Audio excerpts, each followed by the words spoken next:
Saya sambung semula tentang presentation slide ni. So tadi saya tunjukkan operation, basic construction and operation of DC motor from YouTube video. So ni is in statement wise. So back to the construction of DC motor. So kita kena first komponen yang kena ada is stator. Stator ni main function dia ni is just dia akan produce electromagnetic field. Jadi from the video tu you tak nampak ni, you hanya nampak permanent magnet north and south. But in practical operation, so this permanent magnet ni some motor memang ada tapi it's not strong enough. So to make the magnetic field tu is very strong, so kita gunakan what's called electromagnetism. You dah belajar bersama dengan Puan Mazuliana. So this electromagnetism ni kita boleh control dia. Nak how to make it strong, supply more current flow to the wire coil, so you akan produce stronger magnetic field. So function of the stator just to produce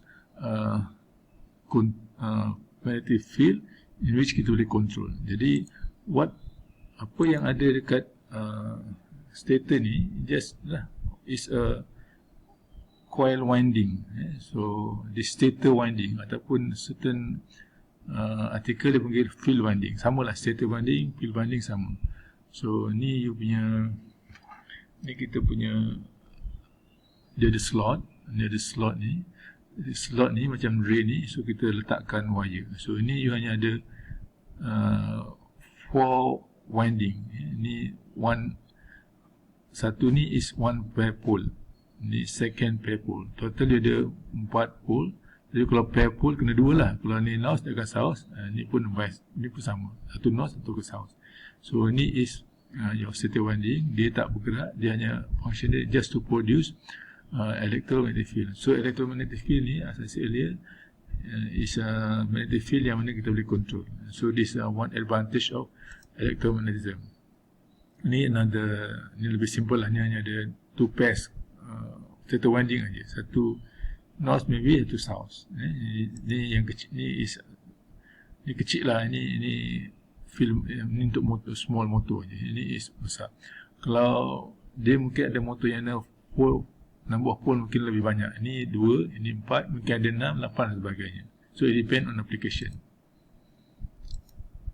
Okay, second component ni is rotor. So rotor ni armature. It is part of in DC motor yang mana dia akan berpusing, dia akan bergerak. So rotor ni based on the video, YouTube video tadi yang you tengok. So dia ada coil juga. Jadi untuk rotor, stator both ada coil winding.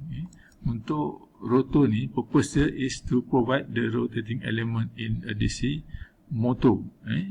Ini dekat rotor ni hanya ada winding saja. Sama construction dia macam stator juga. Dia ada coil winding dan dia ada iron cast yang mana kita slotkan dia. Ini contoh dia. Ini nampak. So ni is your coil dia. Ni samalah, ni rotor iron. Ni ada slot drain ni, you masukkan wire tu kat situ. Ni ingat so kenapa wire ni banyak, kenapa ada banyak slot, to make the rotation is smooth, to make it smooth. Jadi ini is your commutator segment. So number of this segment ni is twice the number of coil winding ni. Nampak? Kalau you ingat macam video YouTube tadi, bila you ada 1 coil winding, you ada 2 pair, 2 segment commutator je. Kalau ada 2 tambah 2 rotor winding, you akan ada 4 macam itu. Ini another example. Your rotor coil armature winding, so this your commutator. Jadi bila you nampak ni je on any machine rotor machine yang mana ada macam ni, maknanya that is DC motor, DC machine type. Ini is for it is a commutator. Alright. So nampak clear apa function stator dengan rotor. Stator ni is producing magnetic field, and rotor ni is to provide parts of the machine yang mana dia akan pusing. You can make in your own statement kalau ada soalan-soalan yang keluar tentang rotor. Component number 3 is commutator.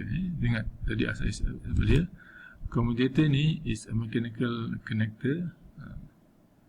So current akan connect to this commutator through current supply to the commutator is through brush.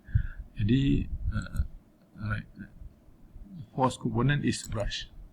Brush ni akan transfer electrical energy from the battery or power supply socket to the rotor coil.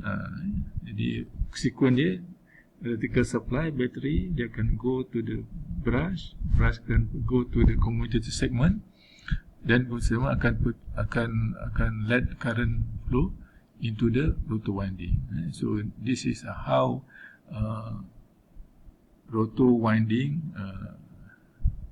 receive electrical supply from the battery ataupun from the TNB punya line. Okay, so this another views of rotor and brush punya diagram. Nampak? So ni your commutator, ni your brush. So how to make brush ni always connect to commutator? So basically this is ada spring ni ada spring. So the spring dia akan always push this brush towards the commutator. Dia pun sama. So this is how it works. Nak saya to explain how to understand ni, tengok video 3 yang saya bagi postkan minggu lepas and study betul-betul. Especially the video number 3. Ni is another view of DC machine connection. So kenapa saya letak ni DC machine, bukan not just DC motor. Sebab apa, DC machine ni dia can the same machine, the same construction of DC motor, kita boleh gunakan juga untuk jadikan dia generator. Jadi DC machine ni dia boleh jadi generator dan kita boleh gunakan juga dia sebagai motor. So this another flexibility of DC machine. Kalau nak study ni memang this is detail component in DC machine construction. Ni pole dia kan. So this your permanent core. Ni mungkin permanent magnet, tapi untuk dapatkan stronger field, so dia this is coil winding, stator coil winding ataupun field winding yang produce electromagnetism. So ni your armature ataupun rotor. Ni detail lah stator, armature core, armature winding. Core ni besi lah, die cast. Dia punya brush, ni your commutator, apa lagi. Ni pole lah, so ni detail. Ni pole ni jelas sebab ni one magnet tapi tak it's not so strong. Okay. Ini explanation of DC motor operation by mean of slide lah. So you tengok ni, you ada magnetic field, you ada coil ni. So supply, current supply akan going into this through this brush and commutator. Assuming direction of field is from north to south, so ini is on magnet lah, on magnet. So now current carrying conductor flow into this coil. So kita assume current on south side goes towards in, and the north side current coil dia akan goes out of the screen. So from this, using laws in magnetism, kita assume using Fleming left hand rule on south side, sebelah south ni kita assume force ni upward, so yang ke sini akan opposite lah, dia akan ke bawah. So now coil ni akan start to rotate clockwise kan, clockwise direction. Ini kita at this position, kita this is strongest force experience, because apa, F equal to BIL sin theta. Kita assume at this one sin theta is 90 degree at this position.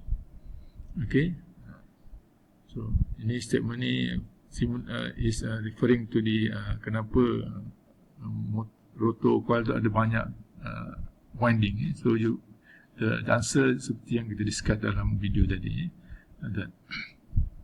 So ni kalau dia sengit sikit, coil tu sengit sikit, nampak alpha tu tadi kalau flat tu 90 degree, bila dah naik sikit, alpha ni akan semakin small. Mungkin dia jadi 75, 70 degree. So force expand akan semakin kurang. Jadi bila keadaan tegak tu, bila coil tu vertical, so theta 0, jadi force pun akan 0. So to overcome that problem, that's why kita letak more number of coil, macam tu. This is some diagram shows construction of this motor. So tengok nampak So ini katakan untuk grindkan kopi. So ini your commutator. Nampak bila nampak segment ni is always commutator. That whatever attached to this commutator, that is your brush. So ni coil, rotor coil, ni stator magnet. Ni another view of ni stator lah. Stator ni is your stator core. Ni drain dia, ni dia punya slot ni. Jadi you punya winding, you slotkan winding, banyak nampak winding banyak kan. So you slotkan dekat drain ni, slotkan wire ni dekat drain ni. So ni you punya iron, ni your steel, iron steel ni. So slotkan coil winding dekat ni, you inject current, dia akan produce magnetic field. Okay, jadi that's all my presentation on construction and operation of DC motor. So hopefully from this presentation, you tahu pertama you should know apa itu function of stator, rotor ataupun armature, commutator dan branch.